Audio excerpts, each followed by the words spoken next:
seriously. And then maybe a few years down the line, you're going to take your first victim. Maybe you'll stab them. And then maybe the next one will be a frenzied stabbing attack. Maybe the next one you'll cut an arm off. Maybe the next one you'll cut an arm off, but you'll keep the arm. And the idea is it gets bigger and bigger and bigger. This guy has gone from throwing a guy off a balcony to killing somebody with a couple of blows to the head to literally dismembering somebody and eating their brain. This is like there is either a huge missing piece of the puzzle, or when he's been in this institute, he might have been showing the face of, oh yeah, I'm absolutely fine, I feel so much better now, there's no voices. And how old was he when this happened? Oh, you've got me. Now, it tells you further on, I believe he was in his 50s, late 40s, early 50s, I believe, but don't quote me, because there is an issue later with a guy that's a little bit older than him, and he refers to him as being on the end of his life, which is quite ironic, really. But yeah, I just feel like to take it that at that stage in your life, when you've obviously got some mental difficulties and learning difficulties probably, yeah, that these things are only happening later on in life. I wonder if there was anything that happened before then. When he was a child. He was the youngest of 7. There's when a pretty good he was a child or a chance teenager or early 20s, that he was doing kind of things like that. He left at school, an earlier age. left Just hadn't school been at found 14 to 15. He was the youngest of 7. There's a pretty good chance he was overlooked with a lot of what he was doing. I mean, off the stuff I was doing as a kid, you wouldn't have, people didn't know. Oh, in fact, how old was he? When was he born? I'm actually looking for this now. 1969, the youngest 69. of 7. And this happened in 93, did you say? I didn't. So he was born in 1969, the youngest of 7, and he was killing Bryan, and Bryan was 43, when Peter was 35, because this was February the 17th, 2004. That's okay. when they said it's on record he could leave the ward as much as he wanted. So it was 1969 to 2004. So he could have just been leading up to it because of the girl in the shop happening 9 years previously to that. I couldn't get the connection with Bryan previously. I just knew he was a friend. How they knew each other, or... Yeah, and it also said Bryan had no friends and was lonely. But okay, who was the woman that was coming to his house then? Yeah. The friend. And how come Peter was knowledgeable about him and was friends? So he had friends, it's just that he had the demeanour of a lonely person. Does that make sense? Yeah, maybe. Maybe just a bit of mix-up there. No, it wasn't my mix-up. I couldn't find anything. No, I meant online mix-up. There was a discrepancy as well between whether he was in for 8 years and whether he was in for 9. So, a little bit, but there was nothing major. I felt bad for Bobby, Nisha's brother. Oh, the little boy, yeah. Imagine being 12-year-old little boy, getting knocked to the floor. It's not something that's going to leave you, is it? This guy's massive. Kills your sister in front of you and leaves. There ain't nothing you can do. Yeah, they're certainly not going to leave you. No. So you'd think at that point that's the end. No, that's it. This guy's got to be done now. He's going to get sent down. That's the end. All sorted, right? No, because he'll go back into the mental place. And then what? Then they'll release him again. Would you release somebody who's been eating brains? But that's exactly what they will do. Richard Lordwell. Hold on, is it? Okay, yeah. No, go on. No, go on, yeah, go on, carry on. Go on. You were going to say something. No, say it. Go back. It's obviously extraordinarily important. Say it. It's fine. To stop me for no reason and then say it's fine. It's obviously really, really important. Go for it. Say go for it. Say what you were going to say. Go for it. Do I need to pause it? No, you're okay. Then tell me what you were going to say.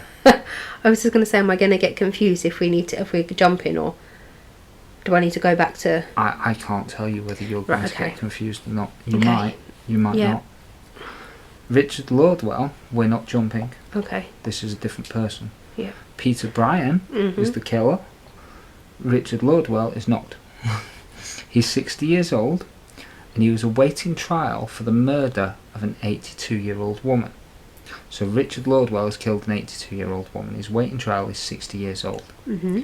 He was happy and cheerful on 24th of April 2004. Right. So that's extraordinarily close to when this fella went back in this ward, isn't it? February the 17th, 2004. He could leave the ward as much as he wanted, Peter Bryan, yeah? That's when he went and killed Brian Cherry. Mm-hmm. Following so far? Yes, that one was Okay, February. February Yeah. 2004. Okay, magic. Richard Lordwell was awaiting trial for the murder of 80-year-old woman. He was happy and cheerful on the 25th of April 2004. Okay, so going forwards a couple of months, Like 2 months. Mm-hmm. Up until 6:10 p.m, when staff heard bangs coming from the dining room. I thought it was really ironic it was the dining room, the place where you eat. But anyway. It's like Cluedo. Mr. Sorry. Was Peter Bryan in the dining room with the brains? God. They should make little That's pieces. how my brain works. They should make little pieces. Is there a website where you can like make your own board game? We I could don't do know. one for every episode that we do.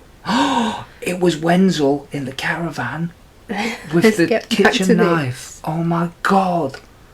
We could make Tracy's story famous. Anyway, Mr. Lordwell was face down next to a table and chair, covered in blood, with strangulation marks around his neck. He died on the 5th of June from bronchopneumonia. Stop reading my notes. I can't read your writing. Neither can I. Caused by his injuries. Okay. Peter Bryan admitted trying to strangle him, but it took too long. Sorry, I stuttered. But it took too long, so he smashed his face into the floor. He said, "I wanted it done quickly, but it took too long, so I gave up." Again, Very, just shows that the mental capabilities aren't there. very well. Are they? Not defending it in that Are sense they? in the slightest. The mental capabilities Um, aren't there. No, I think you come up with a better answer. Not defending it in the slightest. Well, the you know. reports state. Go on. Go I on. was just going to say in that sense, obviously, you know, you do the crime, you do the time, but I get that there are people out there with mental capabilities that don't understand or know what they're doing. I don't think that they... I think in a way I'm not sure how helpful the secure units are, Oh, go on. Interesting. because obviously when you've taken everything away from that person Mm-hmm. and you're in a different surroundings, anyone's going to change. Yeah. So I don't know how good they are, because as soon as someone's released back to society, as it were, that's a big shock to the system and everything's the same again. Yeah. So I'm not quite sure how secure units are a good situation or not. That's fair. So you remove everything from everybody, they're left alone with their own thoughts. And that can make it Everyone work. changes.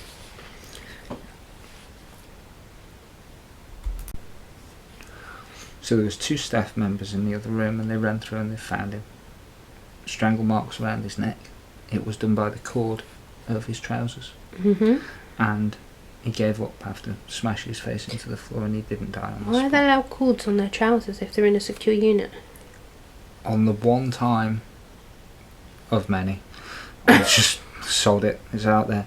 On the one time of many I was arrested, but on that particular one time, they took my belt off me because they said, "Oh, have you ever had any issues with self-harm and this, that and the other?" And I said, "Yeah, when I was a kid." I said, I used to scratch marks in my arms and they were like, "Take your belt off." And I was like, "Sorry?" They were like, "Take your belt off." I was like, "Alright, whatever." Chill, dude. You know, so he got my stuff and I ended up in this cell. But I thought about it later on, I thought, they've got a point.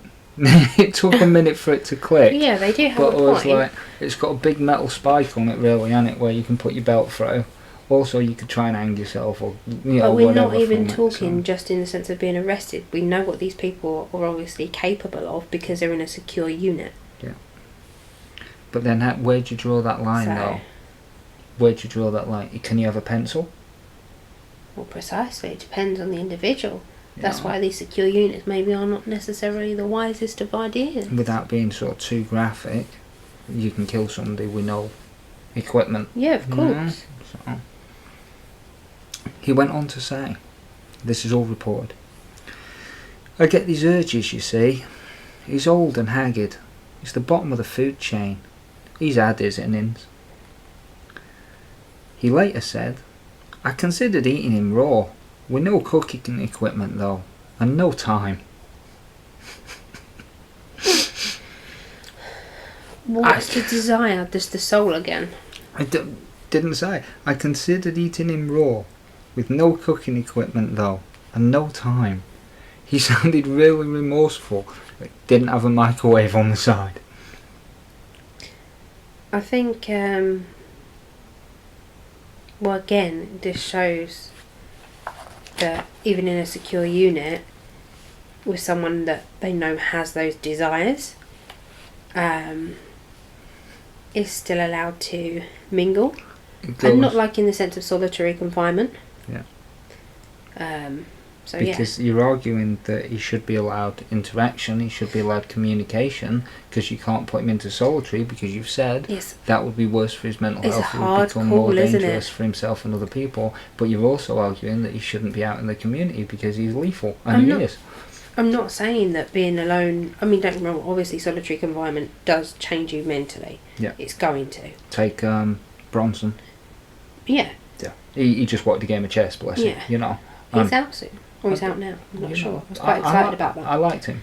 Which I would have said regardless of whether you said he's out soon or not. So it's really I liked him. Not that I would have said I didn't like him at any point, because let's be fair. Yeah. You know, I'm a fan.